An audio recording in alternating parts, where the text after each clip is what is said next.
اللہ الرحمن۔ تو عورتوں کے حقوق کے متعلق بات چل رہی تھی، تو کہا کہ دیکھو ایسا تو نہیں ہے کہ تم نے کیا ہے کسی محرمات سے، یعنی کہ جو تمہارے لیے حرام ہو اس سے تم نے نکاح کر لیا۔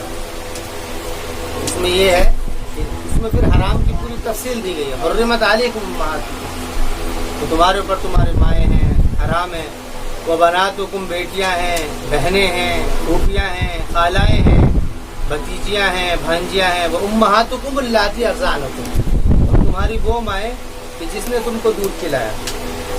تو بات یہ چل رہی تھی کہ دو رشتے ہیں، ایک رشتہ وہ ہے جو آدمی خود طے کرتا ہے، جس کو کہتے ہیں، ایک تو ہوتے ہیں نسبی رشتوں کی دو ہی قسمیں، ایک ہے نسبی، ایک ہے سحری۔ سحری رشتہ وہ ہوتا ہے جو بیوی کے راستے سے ہوتا ہے، سسرالی رشتہ، اور نسبی رشتہ وہ ہوتا ہے جو باپ کی طرف سے ہوتا ہے، جو خاندانی رشتہ ہوتا ہے۔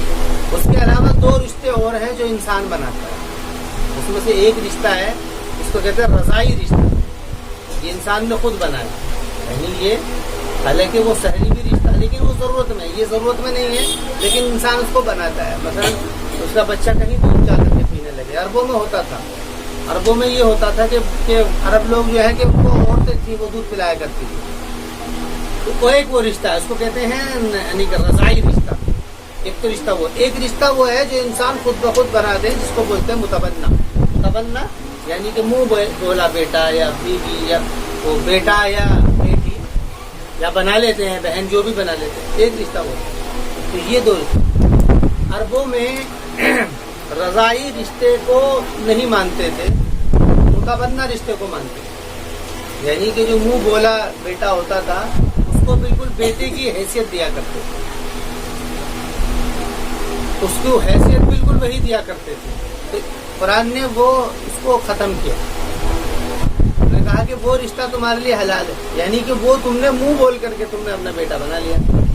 اس کا مطلب یہ نہیں ہے کہ وہ حقیقی بیٹا ہو گیا، لیکن اس بیٹے کو یا اس اولاد کو یا اس ماں کو جس نے دودھ پلایا ہے، اس کو وہی درجہ دیا ہے جو درجہ نسبی رشتے یا سحری رشتے کی وجہ سے ہوتا ہے۔ وہ کیوں ہے؟ اس لیے کہ یہ اس کی ماں بنی ہے، یا قرآن نے جذبات کا لحاظ کیا، یہ جذبات ہے، کسی کے ساتھ دودھ پی لیا تو وہ اس کی ماں بنے گی، کیونکہ ماں بھی یہی کچھ کام کرتی ہے، ایک ماں بھی بچوں کے لیے یہی کچھ کام کرتی ہے، اس کو پیدا کرتی ہے، اس کو دودھ پلاتی ہے، وہ سارے کام کرتی ہے۔ اب اس نے پیدا تو نہیں کیا لیکن اس نے کیا ہے اپنا بدن کا کچھ حصہ اس کو دیا، اور وہ دودھ کی صورت میں اس کے بدن کے اندر منتقل ہوا، تو گویا کہ یہ اس کی ماں ہے۔ ماں کیوں حرام ہے؟ اگر یہ سوال ہو نا ماں کی حرمت کی وجہ یہ ہے کیونکہ ماں کا جز ہے، وہ کیا ہے؟ ماں کا جز ہے۔ بہن کیوں حرام ہے؟ وہ دونوں جز ہیں، کیونکہ ایک ہی ماں کے جہاں جہاں جز منتقل ہوتے چلے جائیں گے وہ رشتے اسلام نے حرام ہے، تو یہاں پر بھی جز منتقل سائنسی اعتبار سے اگر دیکھا جائے تو اسی وجہ سے یہ رشتہ کیا ہے؟ حرام کیا ہے، لیکن وہاں پر کوئی جز نہیں ہے۔ کہاں پر؟ جہاں پر منہ بولا بیٹا ہو یا منہ بولی ماں ہو یا بہن ہو، وہاں کوئی جز نہیں ہے، تو اس لیے اس کو وہ جائز ہے۔ تو فرما رہے ہیں کہ ایسا تو نہیں ہے، امہاتکم اللاتی ارضعنکم، اور تمہاری وہ مائیں بھی حرام ہے جس نے تم کو دودھ پلایا ہے۔ اچھا، یہ مدت جو ہے مدت رضاعت تک قبول ہوگی، جس وقت تک بچہ دودھ پی رہا ہے، 2 سال 2.5 سال جو مدت رضاعت ہے، 3 سال تک ہے بعض کے نزدیک، یہ اگر اس کے بعد میں پلایا تو پھر کوئی مسئلہ نہیں۔ امہاتکم اللاتی ارضعنکم واخواتکم من الرضاعۃ، اور تمہاری بہنیں جو کہ رضائی ہیں، یعنی کہ رضاعت کی وجہ سے بہنیں، امہاتکم اللاتی واخواتکم، ایک تو یہ، دوسری وہ، اور یہ کیا ہے اسی طریقے سے وہ ساری وہ لڑکیاں اس کے اندر شامل ہوتی چلی جائیں گی۔ کون کون ہے؟ جو رضاعت کی وجہ سے حرام ہوتی ہے، رضائی خالہ، رضائی پھوپھی، رضائی بہن، بھتیجی، رضائی بھانجی، وہ سب حرام ہوتی چلی جائیں گی۔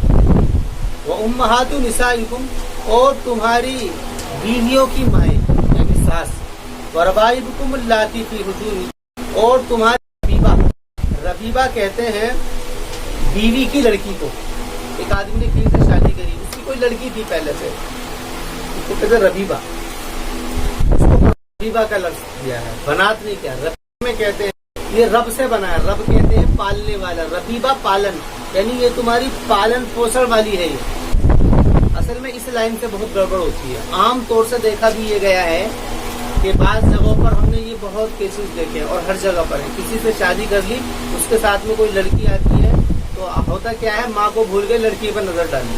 یہ بہت مسائل ہیں، یہ بہت واقعات ہیں جو سننے میں آ رہے.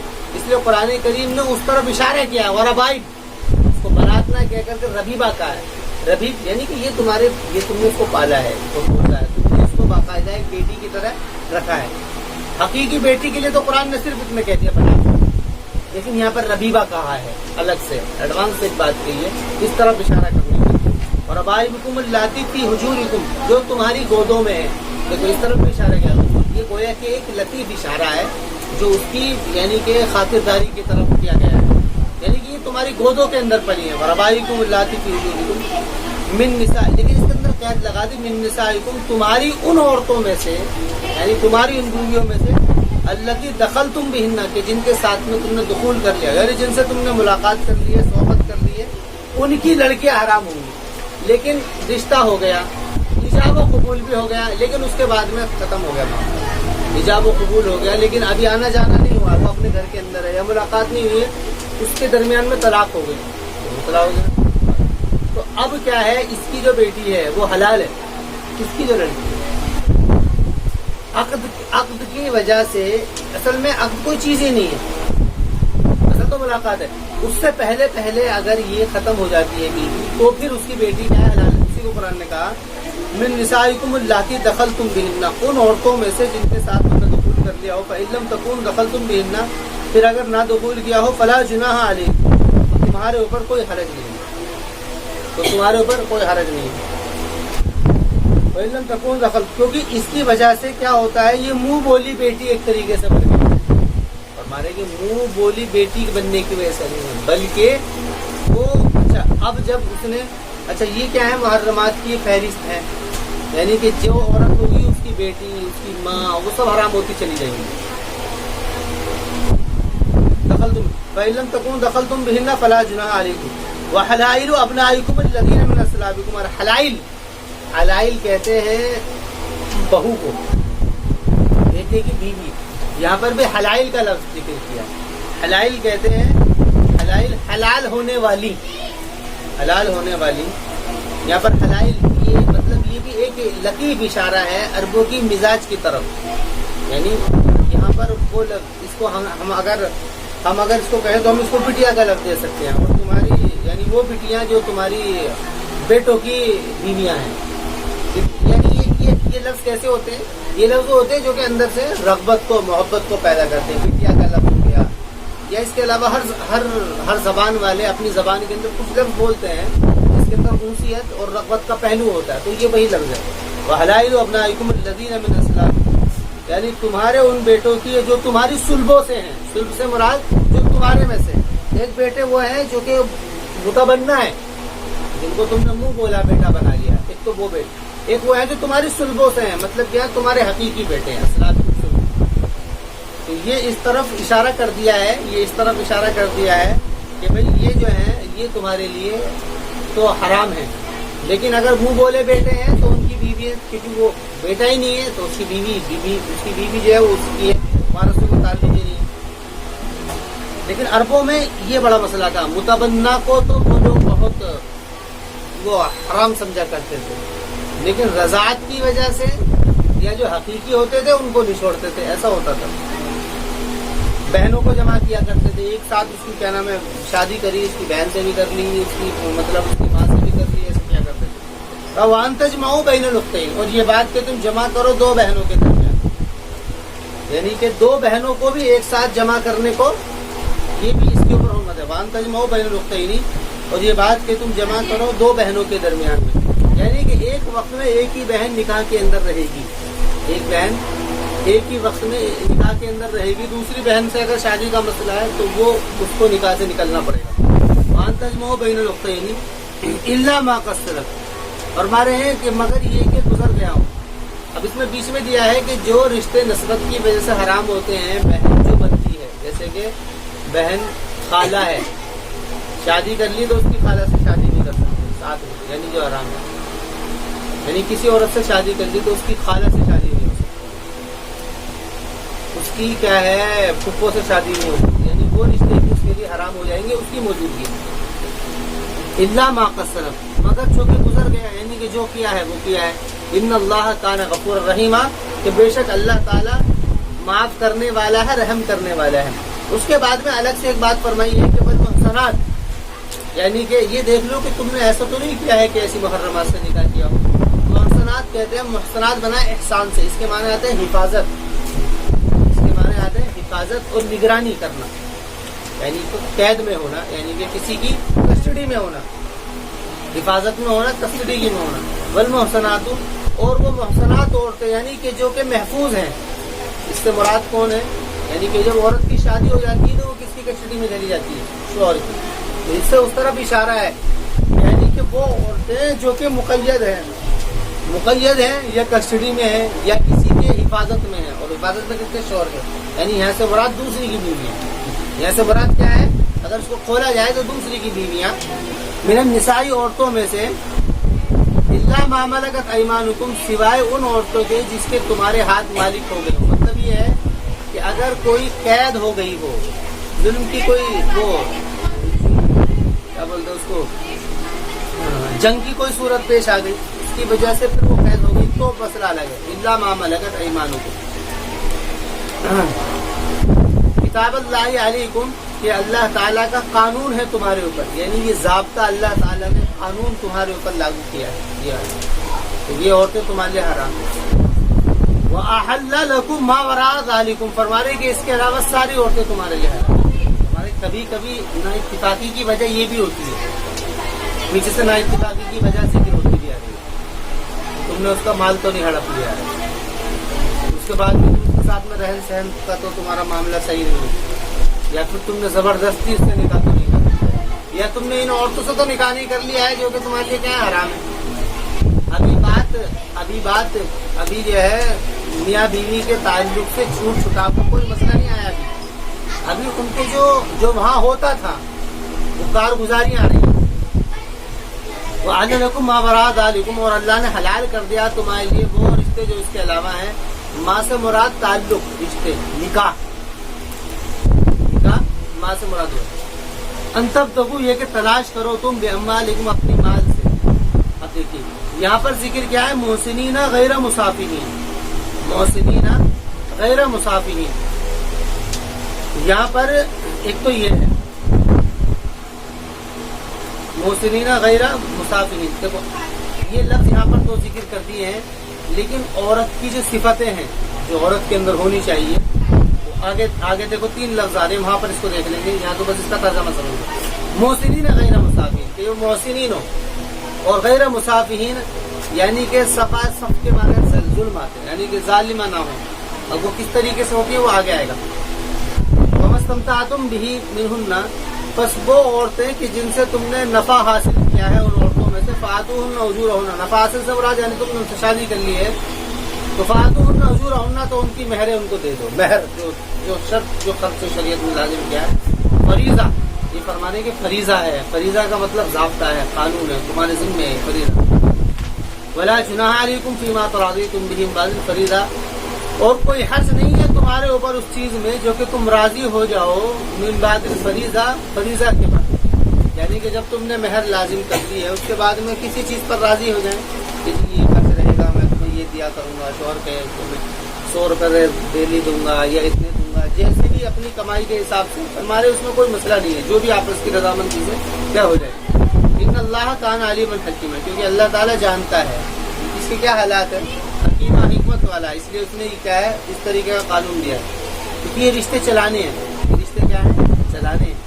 تو اس لیے اس کے اندر میاں بیوی کے ثوابدید کے اوپر یہ بات چھوڑتی ہے کہ ان دونوں کی آپس کی رضامندی یہ ضروری ہے من بعد الفریضہ. اس لیے اس کے اندر کسی کو انٹرفیئر کرنے کی کوئی اجازت نہیں ہے. عام طور سے بگاڑ جب ہوتا ہے جب دوسرے لوگ آ کر کے مداخلت کرتے ہیں، باپ کود گیا، بھائی کود گیا، ان میں گڑبڑ ہوتی ہیں. پھر ان کو دونوں کے اوپر چھوڑا ہے کہ یہ دونوں آپس میں من بعد ما تراضیتم، کہ جس کے اوپر تم راضی ہو. ان اللہ کان علیما حکیما. ومن لم یستطع منکم طولا، فرما رہے ہیں کہ جو شخص جس کی طاقت نہ رکھتا ہو، طول کہتے ہیں لمبائی، یہاں سے مراد یعنی اس کے پاس میں مال نہ ہو. بھائی شادی کرے گا بیوی سے تو اس کو خرچہ تو دینا پڑے گا. جس کے پاس میں اتنی طاقت نہ ہو کہ وہ جو ہے کچھ خرچ کر سکتا ہو، یعنی کہ غریب ہو، ومن لم یستطع منکم طولا، اور جو شخص جو کہ نہ طاقت رکھتا ہو طول کی، یعنی اس کے پاس میں اس طریقے کا کوئی معاملہ نہ ہو، ومن لم یستطع منکم طولا ان ينكح المحصنات، یہ کہ نکاح کرے وہ محصنات سے. محصنات سے مراد یعنی وہ عورتیں جو کہ کسٹڈی میں آ سکتی ہوں، اور وہ کون ہوتے ہیں؟ ان کو کہتے ہیں وہ آزاد عورتیں. المؤمنات، مومنات ہو. ومما ملکت ایمانکم، تو ان عورتوں سے نکاح کرو جن کے تمہارے ہاتھ مالک ہیں، یعنی کہ جو باندیاں ہیں. بھائی آزاد کے تو خرچے بہت ہیں. آزاد عورت ہے، وہ خاندانی عورت ہے، اس کے ساتھ میں شادی بھی کی جائے گی، اس کے ساتھ میں بہت سارے معاملات ہوں گے، خرچ کا بھی مسئلہ ہے، بہت ساری چیزیں. لیکن ایک باندی ہے یعنی وہ کمزور حالت کی ہے، اس کے اتنے خرچ نہیں ہوتے. ابھی بھی مالدار گھر سے شادی کرو تو بہت خرچ ہے، اور کسی غریب کی سے شادی کر لو کوئی خرچہ نہیں.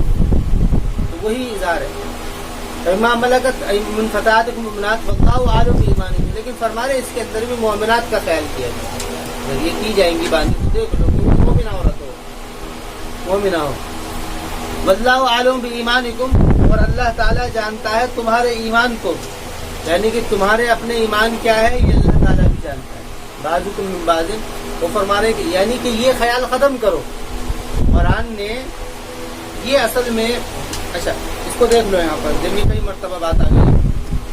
یہ جو غلام باندھی کا سلسلہ تھا، یہ اصل میں یہ سزا تھی جو کہ تجویز کی تھی عرب کے معاشرے نے، یا وہاں کے عربوں نے، یا ملک جو وہاں کے جو خاندانی جو ملک تھے، ملکوں نے اس بات کی سزا تجویز کی تھی کہ اگر کوئی جنگ کی کوئی صورت آتی ہے اور آپس میں کوئی جنگ کا مسئلہ آ جاتا ہے، تو اس جنگ کی صورت میں یا تو دو ہی صورتیں ہوں گی، یا تو جیتے گا ایک گروہ یا دوسرا گروہ ہارے گا. تو فرما رہے کہ جیتنے والے کے جو قبضے میں آئے گا وہ اس کا مال جائیداد، مردوں کو غلام بنا دیا جائے گا، عورتوں کو باندھ دیا. یہ قانون ضابطہ ان لوگوں نے طے کیا تھا، یہ قرآن کا طے کرتا نہیں تھا، یہ پہلے سے ہی چلتا آ رہا ہے. یہ پہلے سے یہ سزا تھی اس بات کی کہ جو کہ میدان جنگ کے اندر جو آئے ہیں، یہ سزا تھی اس بات کی کہ جنہوں نے یہ میدان جنگ میں آنے کی سزا تھی، میدان میں جنگ میں آنے کی سزا یہ تھی کہ ان کے جو ہے غلام باندھی بنایا جائے اور ان کے مال کے اوپر سب کے اوپر قبضہ کیا جائے. قرآن نے ان ساری چیزوں کو ختم کیا ہے. اس طور پر یہ جب پوچھا کہ بھئی کسی سے روزہ ٹوٹ گیا تو کیا کریں، کہ بھئی غلام آزاد کریں. کسی سے قسم ٹوٹ گئی، قسم اس نے کھا لی تو کیا کرو جی غلام آزاد کریں. اور اس کے علاوہ کہ بیوی سے کوئی ایسی بات کہہ دی، اس کو زہار کہتے ہیں کہ کیا کرو جی غلام آزاد کریں. اس کے علاوہ کہ جی اب ایسا مسئلہ سب جگہ دیکھو کفارے میں سب سے پہلے نمبر غلام کا ہی ہے، غلام آزاد کرو. اور پھر جب پوچھا کہ سب سے بڑی نیکی کیا ہے، فرمانے فکو رقبہ، سورہ اس پارے میں جو آیت ہے سورہ بلد، اس میں فکو رقبہ سب سے بڑی جو ہے وہ نیکی یہ ہے کہ تم جو ہے کسی غلام کو آزاد کیا جائے، غلام کو جو قیدی ہیں ان کو آزاد کیا جائے، بڑی نیکی. اچھا اس کے اندر پھر یہ بات بھی کہی گئی، پھر اس کے اندر فضیلتیں بھی روایات کے اندر بہت زیادہ ہیں. ایک فضیلت یہاں پر بھی ہے کہ تمہارے پاس میں اگر ایسی آزاد عورتیں نہیں ہیں تو تم غلام جو باندیاں ہیں ان سے شادیاں کرو، کیونکہ وہ باندھی ہیں لیکن ہیں تو وہ تمہارے بعضکم من بعض ہیں تو تمہارے میں سے. جو بات پہلے شروع کی تھی، خلقکم من نفس واحدہ، ہم نے تم کو ایک ہی جان سے پیدا کیا، یعنی یہ بھی تمہاری طرح انسان ہے. گویا کہ یہ اپنے جرم کی وجہ سے یہ باندیاں ہو گئی ہیں لیکن ہیں یہ انسان، یہ بھی عورتیں ہیں، ان کے اندر بھی وہی ساری ایکٹیویٹیز ہیں جو عورتوں کے اندر ہوتی ہیں، یہ بھی ساری باتیں سمجھتی ہیں. تو ان کو کیا ہے، ان کو ان سے نکاح کرو، یعنی ان کو عزت دو. عزت کیسے دی جائے گی کہ جب ان سے نکاح ہو جائے گا، کوئی ایک عورت ہے وہ ایسی پھر رہی ہے، اس سے اگر کوئی آدمی شادی کر لیتا ہے اس کو باقاعدہ ایک عزت مل جائے گی، اس کو معاشرہ پھر اس کو دوسری نظروں سے دیکھتا ہے. تو اسی طرف اشارہ ہے، یعنی کہ اس رواج کو اسلام نے ختم کیا ہے، اس رواج کو اسلام نے ختم کیا ہے اس طور پر کہ ہر جگہ غلام کو باندھیوں کو ڈال دیا جائے. روزہ ٹوٹ جائے تو غلام، قسم ٹوٹ جائے تو غلام، زہار ہے تو غلام، طلاق میں اگر کوئی مسئلہ ہو گیا پھر اس میں تو غلام، کوئی مطلب فدیہ دینے کا مسئلہ آیا تو غلام، سب جگہ غلام. کسی سے کوئی قتل ہو گیا تو غلام، مطلب ہر جگہ کفارے میں غلام کو ڈال دیا جائے. یہاں پر بھی یہ بات کہی گئی ہے کہ بھئی تم ان کو کیا ہے ان سے نکاح کر لو، بعضکم بعض فانکحوہن بإذن اہلہن، لیکن فرما رہے کہ ان سے جب تم نکاح کرو گے تو ان کی جو اہل ہے یعنی جو ان کا جو آقا ہے اس کی اجازت سے کرو گے، کیونکہ اس کے آقا جو ہے وہ اس کے کیا ہے مولا کی حیثیت سے، یعنی اس کے اوپر اس کے سارے اختیارات ہیں. تو فَانْكِحُوهُنَّ بِإِذْنِ أَهْلِهِنَّ وَآتُوهُنَّ أُجُورَهُنَّ بِالْمَعْرُوفِ، اور دے دو تم ان کی اجر، یعنی اجر سے مراد یہاں پر وہی مہر ہے کہ دے دو تم ان کے اجر کو، بدلے کو، بالمعروفی بھلائی کے ساتھ، یعنی کہ خیر اور شر کے ساتھ میں، جو شرفا کی عادت ہوتی ہے دینے کی، جو شریف لوگ دیتے ہیں، شریف لوگ کو جو اچھی خاصی رقم ہوتی ہے وہی دی جائے، بِإِذْنِ أَهْلِهِنَّ کہ ان کے اہل کو، فَانْكِحُوهُنَّ بِإِذْنِ أَهْلِهِنَّ وَآتُوهُنَّ أُجُورَهُنَّ بِالْمَعْرُوفِ، اور دے دو۔ اب یہاں سے نکاح کا جتنا بھی مسئلہ تھا وہ سارا کا سارا پورا ہو گیا۔ اب یہاں پہ عورت کی صفت بتا رہے ہیں کہ عورت کیسی ہونی چاہیے۔ اب یہاں پہ گویا کہ 3 لفظ دیے ہیں عورتوں کے اندر، جو کہ کیسی عورت تلاش کی جائے نکاح کے لیے، اس کے اندر قرآن کریم نے لفظ دیے ہیں محسنات غیر مصافحات ولا متخذات اخدان۔ یہ 3 شرطیں ہیں جو دی گئی، محسنات ہو، غیر مصافحات ہو، اور غیر متخذات۔ غیر کا لفظ اس میں لگا دو، یا لا متخذات، لا تو اصل میں کیونکہ یہ نحو کا قاعدہ ہے عبارت کے اندر، تو واو بلا کر کے پہلے والے پر رد کرتی ہے۔ محسنات کے معنی آتے ہیں پاک دامن، پاک دامن۔ محسن کے معنی آتے ہیں محفوظ، جو سیکیور ہو۔ اگر شوہر کی نگرانی مانگی تو وہ سیکیور ہو گئی، اور اگر شوہر نہیں ہے تو سیکیور کس طریقے سے ہے کہ وہ اپنے آپ کو محفوظ رکھے ہوئے، پاک دامن۔ پاک دامن کا مطلب یہ ہے کہ اس کے اوپر کسی کی کوئی انگلی نہ اٹھی، عفیف جس کو بولتے ہیں عربی کے اندر اس لفظ، لیکن یہاں پر عفیف کا لفظ نہ ذکر کرتے، محسنات کا لفظ ذکر کیا۔ عفیف بھی عربی کا لفظ ہے، اس کے معنی پاک دامنی کے، لیکن یہاں پہ اصل میں دوسری طرف اشارہ مقصد ہے، اور وہ دوسرا کیا ہے؟ دوسرا یہ ہے کہ محسنات سے مطلب ایک تو عفت اور پاک دامنی کا بھی پہلو آ جاتا ہے، اور دوسرے محفوظ ہونے کا بھی، محفوظ یعنی اس میں اشارہ اس طرف ہے کہ اس کے اوپر کسی کی نگرانی ہو، اس کے باپ کی ہو یا اس کے بھائی کی ہو، تنہا نہ ہو، یہ اس طرف اشارہ ہے۔ یہ الفاظ جب قرآن کریم استعمال کرتا ہے نا تو وہ بہت وہ اشارہ وہ بات سارے پہلو کو سامنے رکھتا ہے۔ عفیف کے ایک عورت ہے، وہ پاک دامن ہے، لیکن اس کے اوپر کسی مرد کی نگرانی نہیں ہے۔ مرد کی نگرانی کا مطلب یہ ہے کہ اس کا بھائی اس کے اوپر نہیں ہے، اس کا باپ نہیں ہے، یا بیٹا نہیں ہے، تو وہ محسنات میں شامل ہے۔ محسنات میں شامل ہونے کے لیے عورت کو کسی مرد کی کسٹڈی کی ضرورت ہے، بغیر اس کے نہیں ہو سکتی، یا تو بھائی کی نگرانی میں ہو، یا باپ کی میں ہو، یا پھر اس کی نگرانی میں ہو، یا پھر بھائی ہو گیا، باپ ہو گیا بیٹے کی، مطلب کسی نہ کسی کی نگرانی ہو۔ ایک بات یہ عام طور سے ہوتا کیا ہے، اسلام نے عورتوں کو نگرانی کے اندر رکھا ہے، شادی سے پہلے، باپ کے اس میں، شادی کے بعد میں شوہر کے پاس۔ اچھا، اب ایک عورت ہے، وہ کسی کے ساتھ میں رہ رہی ہے، تو شوہر کی نگرانی ہے اس کی، شوہر کی، لیکن اب اس کی طلاق ہو گئی، تو طلاق ہونے کے بعد میں تو اب وہ الگ ہو گئی، اس کو بھی محسنات کہا جائے گا، کیونکہ وہ بھی شوہر کی نگرانی میں تھی اور وہ اس کے ساتھ میں تھی، وہ شریعت اس کو دائرے تھے۔ تو محسنات سے اس طرف اشارہ ہے، پاک دامنی کے ساتھ ساتھ میں کسٹڈی بھی اس کے اندر داخل ہے۔ یہ بہت باریک فرق ہے، یہ بہت باریک فرق ہے محسنات میں۔ اب عام طور سے کیا ہوتا ہے کہ کوئی کسی کی نگرانی نہیں ہوتی ہے، گھوم رہی ہیں، پھر رہی ہیں، جا رہی ہیں، آ رہی ہیں، پتہ ہی نہیں ہے کیا ہے کہاں نہیں۔ غیر مصافحات، اسلام نے جو ضابطے بنائے ہیں وہ جذبات کو سامنے رکھ کر کے نہیں بنائے، جذبات کو سامنے رکھ کر، اسلام نے ضابطے وہ انسانیت کو سامنے رکھ کر کے ضابطے بنائے۔ کیوں؟ کیونکہ کوئی بھی آدمی اس بات کو برداشت نہیں کر سکتا، اگر کوئی اپنی بیوی، کوئی چاہے زانی کیوں نہ ہو، اس کے اندر کی فیلنگ اگر دیکھی جائے تو وہ ایسی عورت کو پسند کرے گا جو بالکل پاک دامن ہو، اس کی طرف انگلی نہ اٹھی، بلکہ ایسا سمجھو جس کو کہتے ہیں نا کہ یہ تو بالکل گھر کے اندر چھپک کے رہتی ہے، ایسی عورت کو پسند کرتا ہے چاہے زانی کیوں نہ ہو۔ تو وہ ضابطے انسانیت کے ضابطے کو سامنے رکھ کر کے قانون بنائے، اس میں لفظ محسنات کا ذکر کیا، اس طرف اس میں اشارہ ہے اس طرف۔ دوسرا لفظ ذکر کیا ہے غیر مصافحات، مصافحات، صفح کا لفظی معنی ہے ظلم، کہتے ہیں نا صفح، یہ بہت بڑا صفحہ ہے یعنی ظالم ہے۔ تو یہاں پر کیا ہے؟ یہاں پر ہے مصافحات، یہاں پر یعنی کہ ظالمہ نہ ہو۔ صفح کہتے ہیں اس ظلم کو جو کہ ظلم کی آخری انتہا ہو، اس لیے قتل و قتال کو صفحہ کہتے ہیں، جو بڑا قاتل ہوتا ہے، لوگوں کو قتل کرتا ہے، اس کو صفحہ کہتے ہیں، یہ بہت بڑا صفحہ ہے۔ جیسے کہ وہ تھا حجاج کو سفاح کہا جاتا ہے، سفاح تھا وہ، یعنی کہ بہت بڑا لڑاکو تھا اور مارنے، یعنی جو انسانیت کے حق کا بالکل بھی خیال نہیں کیا کرتا۔ اور ہمارے غیر مصافحات ایسی نہ ہو جو کہ انسانیت کے حق کا خیال نہ کرتی، اور سب سے بڑی انسانیت اس کے اندر یہ ہے کہ وہ اپنے آپ کو محفوظ رکھے۔ کیوں؟ کیونکہ جب اس نے اپنے آپ کو بغیر کسی عقد کے کسی کے سامنے پیش کر دیا، یعنی زنا کر لیا یا ایسا کوئی معاملہ کر لیا ہے کسی کے ساتھ میں، تو اس نے کیا ہے کسی کے حق میں کمی کی ہے۔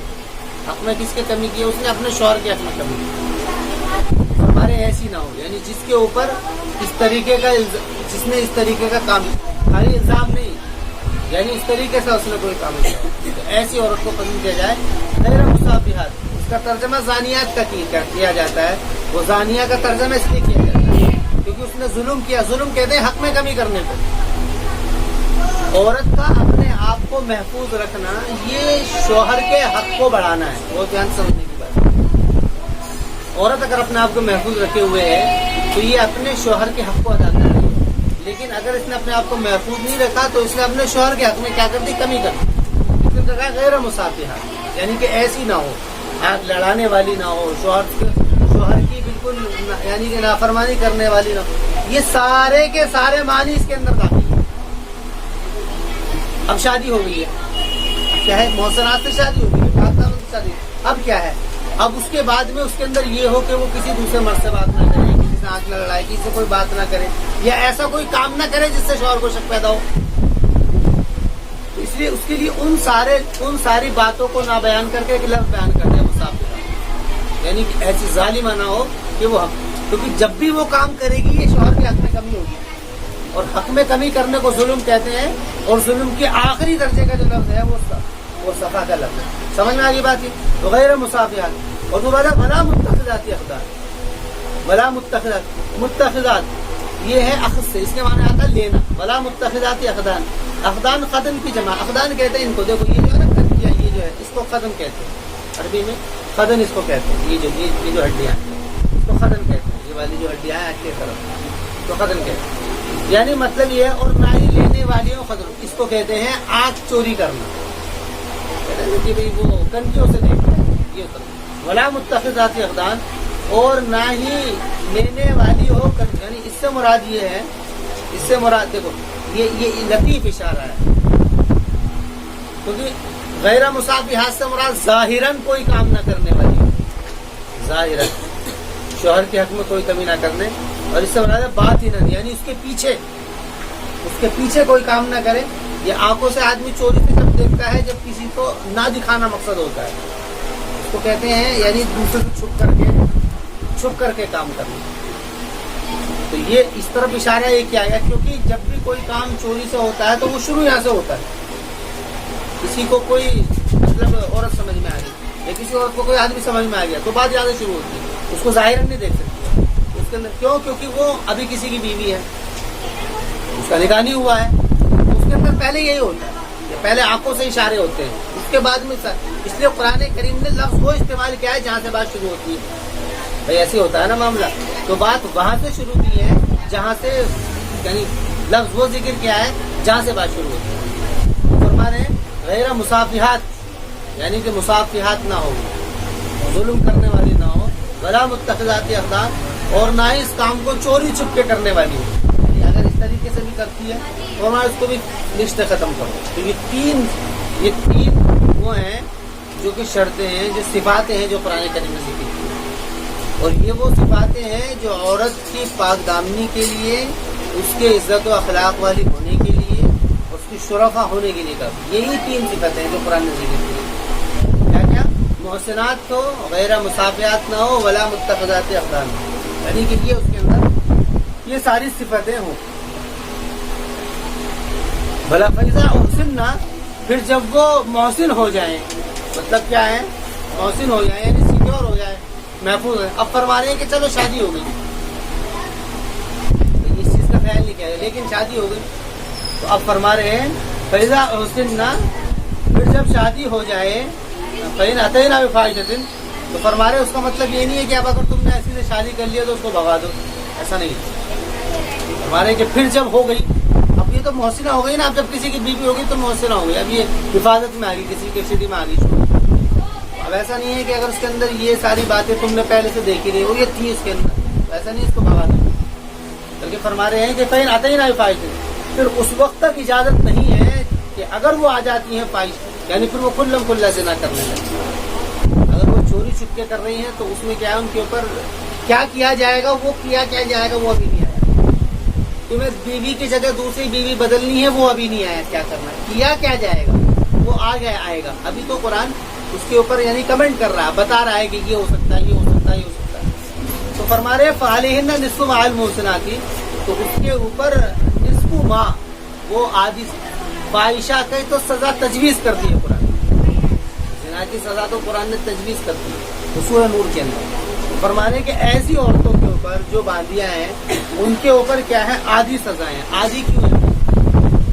آدھی اس لیے ہے کیونکہ جو عورتیں آزاد ہیں وہ کسی کی کسٹڈی میں ہیں، شوہر کی ہیں یا باپ کی ہیں، باندیاں جو ہیں وہ کام کرتی ہیں، گھروں کے اندر آنا جانا ان کا رہتا ہے، ان کو وہ موقع فراہم نہیں ہو سکتے عبادت کے اتنے جتنے ان عورتوں کو ہوتے ہیں، وہ آنا جانا کر رہے ہیں۔ ایک تو وہ عورت ہے جو گھر کے اندر ہے، اس کی پاک دامنی کا الگ اندازہ ہوتا ہے، جو باہر آ جا رہی ہے اس کے بارے میں، لیکن باہر آ جا اگر وہ اپنی مرضی سے رہی ہے تو اس کی گڑبڑ ہے، لیکن وہ باندھی ہے اس کا کام ہی ہے، اس کے اوپر یہ ساری چیزیں کم ہوتی ہیں کہ وہ سیکیور رہ سکے، اس لیے شریعت نے اس کے جذبات کا لحاظ کر کے اس کے لیے آدھی سزا مقرر کی، لیکن سزا ڈالی ضرور ہے کیونکہ اس سے معاشرہ گندا ہوتا ہے۔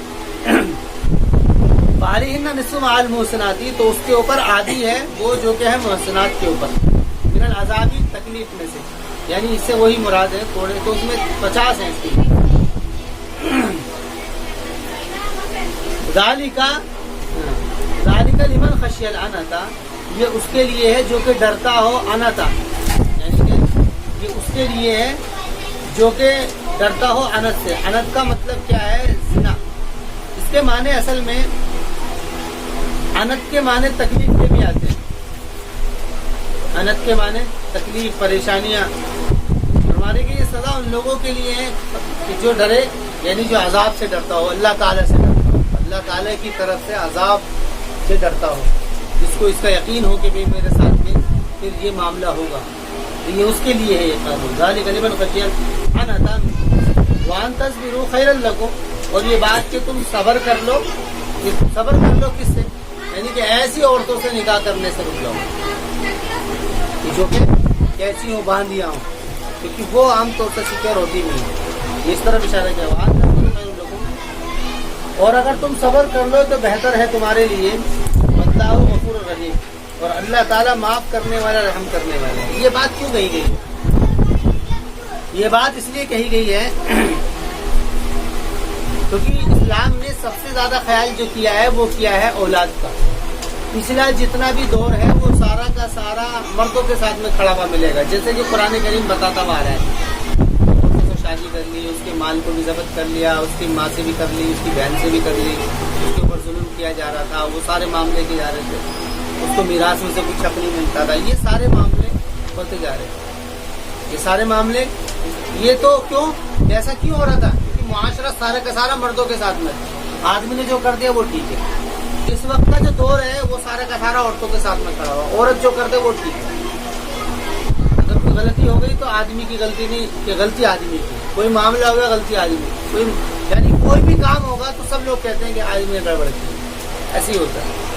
قرآن کریم نے ان دونوں طرف سے نگاہ ہٹا کر کے بات کی، وہ اس کے اگر دیکھا جائے وہ جتنے بھی ضابطے اور قانون بنا رہا ہے بچوں کو سامنے رکھ کر کے بنا رہا ہے، بچوں کو سامنے رکھ کر کے، وہ جو ایسی عورتوں سے نکاح کے لیے وہ جو کہہ رہا ہے کہ عورتوں کو سامنے رکھو، اس لیے کہہ رہا ہے تاکہ بچوں کی نسلیں خراب ہو، ماں نہیں رہے گی تو بچوں کا کیا ہوگا، پھر ان کے تو مسئلے خراب ہو جائیں گے، یا پھر اگر ایسی عورت سے شادی کر لیا تم نے تو پھر نسب متوم ہو جائے گا، لوگ کہیں گے یہ تو یہ بیٹا ہے یا اس کی ماں اس کی بیٹی ہے، جو معاملہ ہوتا تھا، جو معاملے ہوتے ہیں، یا پھر کسی محرمات سے نکاح کر لیا تو وہ ٹکتا تو ہے نہیں، کیونکہ وہ طبیعت میں ہے نہیں بات، پھر اس کے بعد میں معاملے خراب ہوتے ہیں یا عورتوں کے اوپر ظلم ہوتا ہے، تو ذالک خیر لکم، اسی طریقے سے کسی باندھی سے شادی کر لی، ایسی عورت سے شادی کر لی جو کہ پہلے سے ہی متون تھی، اب وہ پھر بعد میں جب اس کو تانا دیا جائے گا تو اس کو برداشت نہیں ہوگی، اس کے جذبات مجبور ہوں گے، پھر اس کو چھوڑے گا، اسے کہتے ہیں وہاں تصویر ہو، اگر تم ایسی سے رک جاؤ تو بہتر ہے، مطلب یہ ہے کہ یا تو وہ ایسی بنائے اپنے آپ کو، ایسی بنے،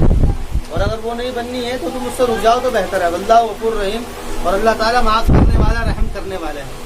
یرید اللہ لیبین لکم ویہدیکم سنن الذین من قبلکم یتوب علیکم, اللہ تعالیٰ چاہتا ہے تاکہ بیان کر دے تمہارے لیے. دیکھو یرید کا لفظ جو ہے, دیکھو یرید کا لفظ ارادہ, یرید ارادہ, اس کا معنی ہے ارادہ کرنا. لیکن اس کے بعد میں اگر اس کا مفعول لام کے متعلقات, اس کا اگر لام کے ساتھ میں آئے گا تو اس کا معنی ہوگا یقینی. اس کو یرید کے ارادہ کے معنی میں لیں گے, یقینی کے معنی میں لیں گے. لیکن اگر اس کا متعلقات ان کے ساتھ میں آ رہا ہے تو ارادے کے معنی میں آ رہا ہے. یہ فرق سمجھنا. تو یہاں پر لام کے, اس کا متعلق کیا ہے, لام کے ساتھ میں. لیبین لکم, یہ سب اس کے متعلقات بن کر کے پھر یہ اس کی جملہ فعلیہ خبریہ بنے گا. تو اللہ تعالیٰ چاہتا ہے نہیں یہاں پر, بلکہ اللہ تعالیٰ اس بات کو حتمی طور سے یہ اللہ کا ضابطہ ہے کیا, لیبین لکم, کہ وہ بیان کر دے تمہارے لیے, ویہدیکم سنن الذین, اور تمہاری رہنمائی کر دے ان لوگوں کے طریقوں کی جو تم سے پہلے تھے, یعنی نبیوں کی. ویتوب علیکم, اور تمہارے طرف متوجہ ہو جائے. واللہ علیم حکیم, اور اللہ تعالیٰ جاننے والا حکمت والا. یعنی یہ جو قانون اور ضابطے بنائے ہیں, یہ قانون ضابطے اللہ تعالیٰ نے کس لیے بنائے ہیں؟ یہ قانون اور ضابطے جو اللہ تعالیٰ نے بنائے ہیں, یہ سارے قانون اور ضابطے انہی چیز کو سامنے رکھ کر کے بنائے گئے ہیں تاکہ اس طریقے کا کوئی معاملہ نہ ہو. تو یہ اللہ تعالیٰ نے بنائے ہیں. واللہ یرید ان یتوب علیکم ویرید الذین یتبعون الشہوات, اور وہ لوگ جو کہ چاہتے ہیں شہوات کی اتباع, یعنی جو لوگ خواہشات پرست ہیں, جو لوگ یہ جو ضابطے دیے ہیں نا کہ بھی تم ایسی عورت سے شادی کرو, تم ایسا نہ ہو, اور ایسی سے مت کرو جو محرمات ہیں, یہ کس لیے دیے گئے؟ کیونکہ اس انسان کے اندر جو سیکشل ایکٹیویٹیز ہے اس کے لیے اس کو کسی جوڑے کی ضرورت ہے. لیکن اس جوڑے کے ساتھ میں ایسا جوڑا لیا جائے کہ جس کے ساتھ میں یہ رشتہ جو ہے نکاح والا, یہ 2 دن نہیں بلکہ سالوں سال چلے, برابر چلے. یہ کیا ہے؟ برابر چلے. یہ تو ہے انسانیت اور خاندانی ادارے کو بچانے کا طریقہ. ایک تو خیال وہ ہے جو کہ خاندانی ادارہ چاہتے ہیں, جو پریوارک زندگی چاہتے ہیں, وہ چین سکون کے ساتھ رہنا چاہتے ہیں. ایک گروہ وہ ہے جو خواہشات کا پیرو ہے, جیسے کہ آج کل یوروپین کلچر کے اندر ہے کہ وہاں پر ان ساری حدوں کو ختم کر دیا. وہاں پر نکاح کوئی چیز ہی نہیں رہی ہے. وہاں تو لوگ شادیاں اس لیے کرتے ہیں تاکہ کیا ہے, نسل کو بنا سکے. لیکن سوچنے والی بات یہ ہے کہ جو عورت پہلے سے زنا کر رہی ہے, یا جو آدمی پہلے سے, مردوں کے معاملے میں چلو ایک بار سمجھ لو, جو عورت پہلے سے زنا کر رہی ہے تو اس کی اولاد جو ہوگی اس کے بارے میں کون سمجھے گا کہ یہ عورت کی ہے, یہ اولاد اس آدمی کی ہے پہلے کی, کیونکہ وہ تو کارخانہ ہے نا, وہاں سے اس کو نکل کر کے آنا ہے. فرما رہے ہیں اسی کو کہا کہ جو لوگ خواہشات کی اتباع کر رہے ہیں, یعنی جن کے نظروں میں شہوات ہیں, خواہشات ان کے ذہنوں کے اوپر پڑے ہوئے ہیں, وہ یہ چاہتے ہیں کہ تم بھی مائل ہو جاؤ, بڑا مائل ہونا, یعنی کہ تم بھی ایسے ہی کرنے لگو, تم بھی حرام کاری کرو, زنا کاری کرو, محرمات سے نکاح کرو, اور اس کو تم ختم کر دو. اللہ قرآن کریم نے سب چیزوں کو گوارا کیا ہے. باندیوں تک کی اجازت دیتی ہے کہ باندیوں سے تم نکاح کرو, حالانکہ لیکن بات یہ کہتی ہے آخر میں نہ کرو تو اچھا ہے, لیکن تجویز اس نے دے دی ہے کہ ایسی عورتوں سے نکاح کر لو لیکن زنا مت کرو. یرید اللہ یخفف عنکم وخلق الانسان ضعیفا, اللہ تعالیٰ چاہتا ہے اس بات کو کہ تمہارے اوپر تخفیف کر دیں. یہاں پر ان کے ساتھ میں متعلق آیا تو اس میں اس طرف اشارہ ہے کہ وہ اللہ تعالیٰ چاہتا ہے. یہاں پر ارادے کے معنی میں ہے کہ اللہ تعالیٰ نے جی ضابطے اور قانون دیے ہیں, وہ کیوں دیے ہیں؟ کیونکہ اللہ تعالیٰ کا ارادہ یہ ہے کہ وہ تمہارے سے تخفیف کر دے. وخلق الانسان ضعیفا, اس لیے کہ انسان کیا ہے, کمزور پیدا کیا گیا ہے, کیونکہ وہ گناہ میں پڑے گا. لیکن اس لیے اللہ تعالیٰ نے وہ ضابطے سارے دے دیے ہیں. وخلق الانسان ضعیفا یا ایھا الذین آمنوا لا تأکلوا اموالکم بینکم بالباطل الا ان تکون تجارۃ عن تراض منکم ولا تقتلوا انفسکم ان اللہ کان بکم رحیما, کہ ایمان والو مت کھاؤ تم اپنے مال کو اپنے درمیان باطل طور پر. یہاں پر یہ آیت اس لیے آئی ہے کیونکہ یہ لوگ کیا کرتے تھے, عورت کے جو مال کے اوپر جو قبضہ کر لیا کرتے تھے, اس طرف اشارہ ہے کہ تم نہ تو کہ کسی بھی طریقے سے باطل طریقے سے تم مال کو مت کھاؤ. باطل طریقہ یہ بھی ہو سکتا ہے اور چوری چکاری بھی ہو سکتی ہے. الا ان تکون, مگر یہ کہ ہو تجارت. اب چونکہ مال کے آنے کے اور بھی بہت سارے راستے ہوتے ہیں, تو فرما رہے ہیں کہ اگر تمہیں مال چاہیے تو تجارت کرو, کسی کا حق مت دباؤ. الا ان تکون تجارت عن تراض منکم, اور تجارت بھی آپس کی رضامندی سے ہو, ایسا نہ ہو کہ اس کا مال ہڑپ لو.